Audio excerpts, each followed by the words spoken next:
તરવારું ગાળા છંડી થઈ ગઈ છે. આજ માની જા ભોજા મકવાણા, આશરો આપ્યો હોય તો હા પાડી દો, દુશ્મન હોપી દો.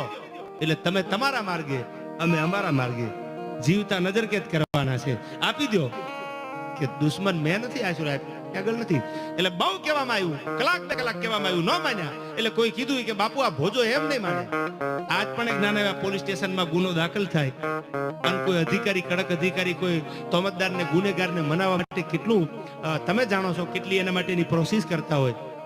આ તો ગુનેગાર નહોતો, આ તો આશરો દેવા વાળો માણસ હતો.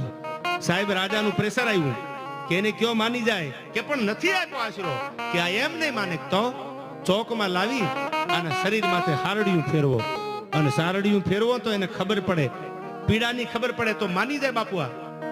હવે સાંભળજો, ભોજા મકવાણા નામના આયરને ચોકમાં લાવી આમ ઉભા રાખી અને દિવાલમાં હોલ પાડવાની જે સારડિયું આવે